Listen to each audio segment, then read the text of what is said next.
Welcome to a slightly unusual episode of Nerd Crave. We're outside in this bright sunshine. It's warm finally. We're feeling a little bit like spring, and I wanted to bring something new and interesting to you, a little bit outside of the normal realm of gaming. I've got here the complete set of McFarlane Toys Princess Bride figures, and I'm going to unbox them with you. So first one we have here is, of course, Inigo Montoya. Pretty faithful recreation, really good faces on them.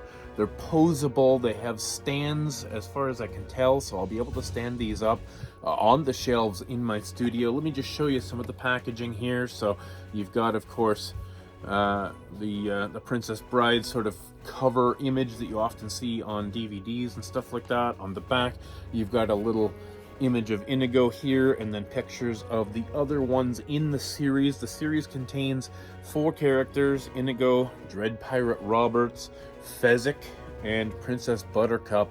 Now, I'm guessing these sold really well. These were hard to get my hands on, the complete set, because they were selling out like crazy. I got them at GameStop, and they were able to order in the last couple that I needed. So I have a feeling that there's going to be another series of these. These are from McFarlane Toys, and they're known for doing a really good job with this stuff. So without any further ado, let's break into the first one. Let's break the seal here and see what's inside.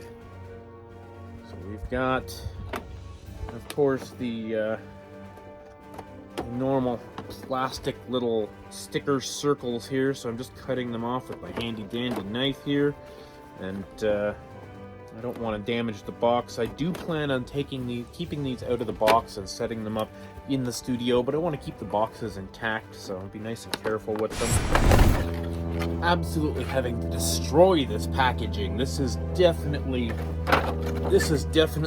D- on the packaging scale. They did a shitty job of packaging these. Everything is like, look, the stand is like literally glued to the background. There is no way I can get this stand out of here without destroying this package. So much for the idea of keeping the boxes. This is definitely, so it has a little balancing pin on the bottom that you can switch back and forth between the different feet based on how you want to put it on the stand. But we'll see here.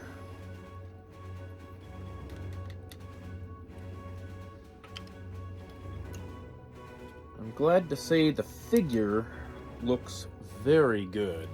So this is him. He's about, I wonder what the measurement is. It looks like he's about maybe 7 inches or 8 inches tall. Pretty nicely detailed sword.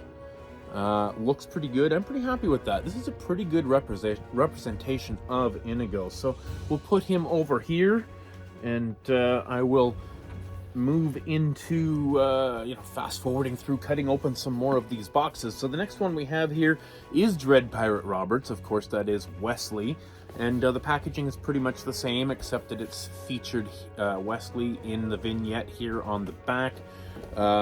Princess Bride logos around. Otherwise, more or less the same packaging as Inigo.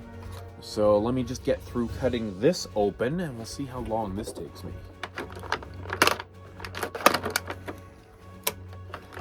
This is awful packaging. It's like a blister pack. It's jammed in there really tight with all kinds of zip ties and stuff like that. Literally impossible to salvage this packaging. So Wesley's pretty cool. It looks like his sword actually fits in the sheath. That's pretty cool. I was able to slide the sword into the sheath. And it also fits in his hand, so I can set them up as doing the sword fight here. Let me see if I can get it in his hand. Okay, it's pretty posable. So we've got him set up with the sword in his hand. Looks pretty good. I would say maybe the sword is a little bit longer than it should be. It looks a little long and flimsy. It's longer than Inigo's sword. Maybe it's supposed to be, I'm not really sure. But yet again, I'm going to have to tear this box apart in order to get the stand out.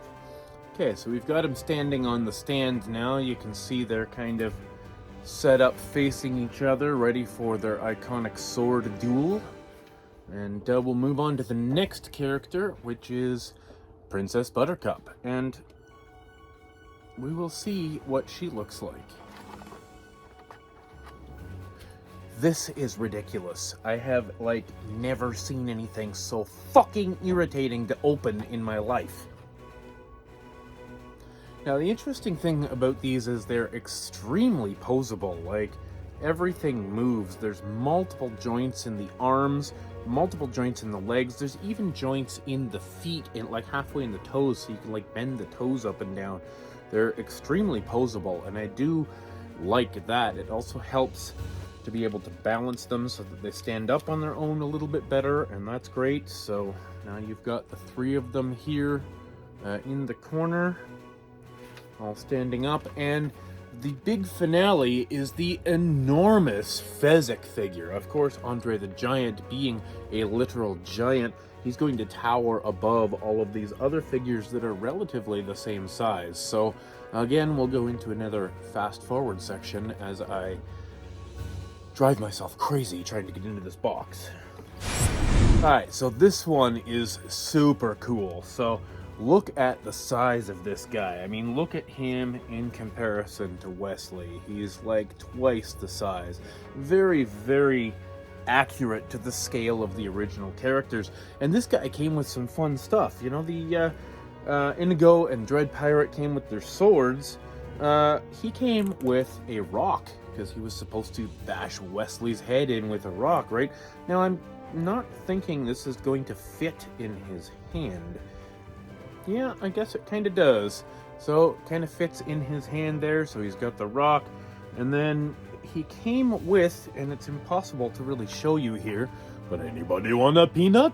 He came with the world's tiniest peanut as well, and I'm not really sure what I'm supposed to do with it, because it doesn't really fit anywhere. I don't know if maybe I shove it in his shirt or something. But, yeah, not sure what I'm supposed to do with the peanut, but let's take a look at him on the stand here. Okay, so that's him there, standing up with his rock. So we have the whole series now of the four. And just line them up here where you can see them. And, I'm pretty happy with these as they stand. They're gonna find a great home in the studio on my shelves. But I'm curious what you think. Does the packaging experience ruin it for you? I know a lot of people want to keep these things complete in box for, you know, resale value or whatever. I like to open my stuff and actually display it. But, yeah, the packaging is garbage. If you open these, don't ever expect to put it back together again. The packaging is ruined. So, take that for what you will, guys. These were priced pretty attractively. The smaller figures were like $35 Canadian. The Fezzik figure was like $45 Canadian. So that's kind of in the area of 25 and 35 maybe US. So pretty good stuff. The detail is really good on these for action figures, being that these are not like figurines, like, you know, like these are technically action figures. They're plastic, they're posable.